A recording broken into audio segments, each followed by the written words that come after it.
Hey guys, welcome to Your Best Interviews. My name is Eric Smith. Thank you so much for spending the time here with me. Today, what I want to talk to you about is how to explain gaps in your resume or work history gaps. So this is a question that I get all the time. The biggest thing I can tell you is work history gaps happen. Employers are used to seeing them. So don't let that stress you out. Don't let that psych you out about applying to the job that you really want. The most important thing that you can do is just make sure that you're prepared to answer that question because you're likely going to get asked. Employers want to know why you took time away from work, and it's okay to tell them that you took time away from work. A couple of strategies that I would recommend is as you're going into these interviews, you're anticipating that question. Think about why you took time away from work. If it truly was just to get away and find yourself, or maybe it was for family reasons, whatever your reason is, that's fine.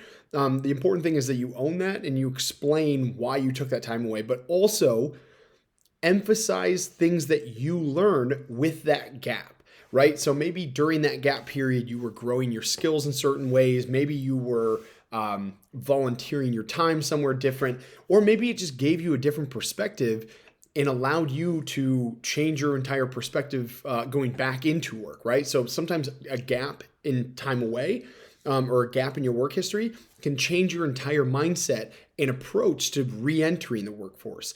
So what I would recommend is as you're giving your answer to this question, be honest about your work gap and why you took it, right? Try and tailor that into a positive, you never want to ever lead with negative, right? So you want to lead with positivity. I took time away so I could focus on myself as I was growing in this area, or I took time away to spend time with my family, whatever that,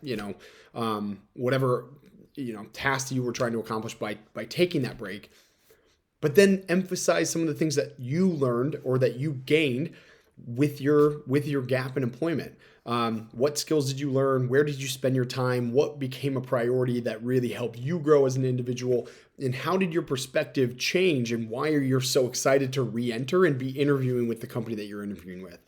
I think that's the most important thing that you can do is just end it with, which led me to the space that I'm in now and really sparked a fire inside of me, which is why I'm so excited to be sitting in front of you today. Interviewing for this job because I have a renewed energy and focus and excitement around this industry, your company specifically, because of the things that you're doing, X, Y, and Z, whatever it is. I feel grateful for it, and I'm super eager to be sitting in front of you today because of it. That's how you should approach a work gap history question.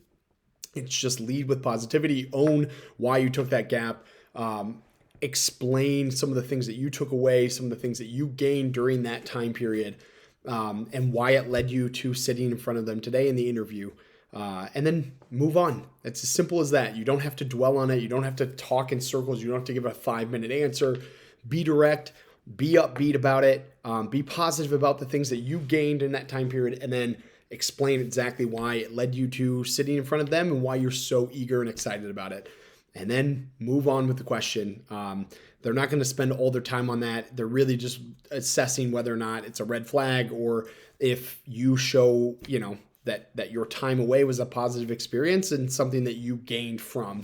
And then they're going to go through the rest of their list of questions. So don't let that be something that bogs you down. Don't let that be a big anchor over your head. The most important thing you can do is just prepare for it. They're going to ask, so prepare ahead of time.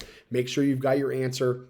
Figure out some of the things that you gained from that, some of the good positives you took away, the different perspectives that you've gained, and why that has led you to interviewing with them and sitting in front of them and being excited. And then move on, guys. So hopefully this was helpful. Hit subscribe. 2 videos every week. All my videos are centered on how to answer tough questions, interview prep, and things that will help you incrementally improve your odds of getting the job that you really want. So guys, I appreciate it. Hit subscribe, 2 videos every week, and then check out the links below. There's a ton of resources if you're going through this process now and you want a little bit extra help. I appreciate you, and we will check in next week.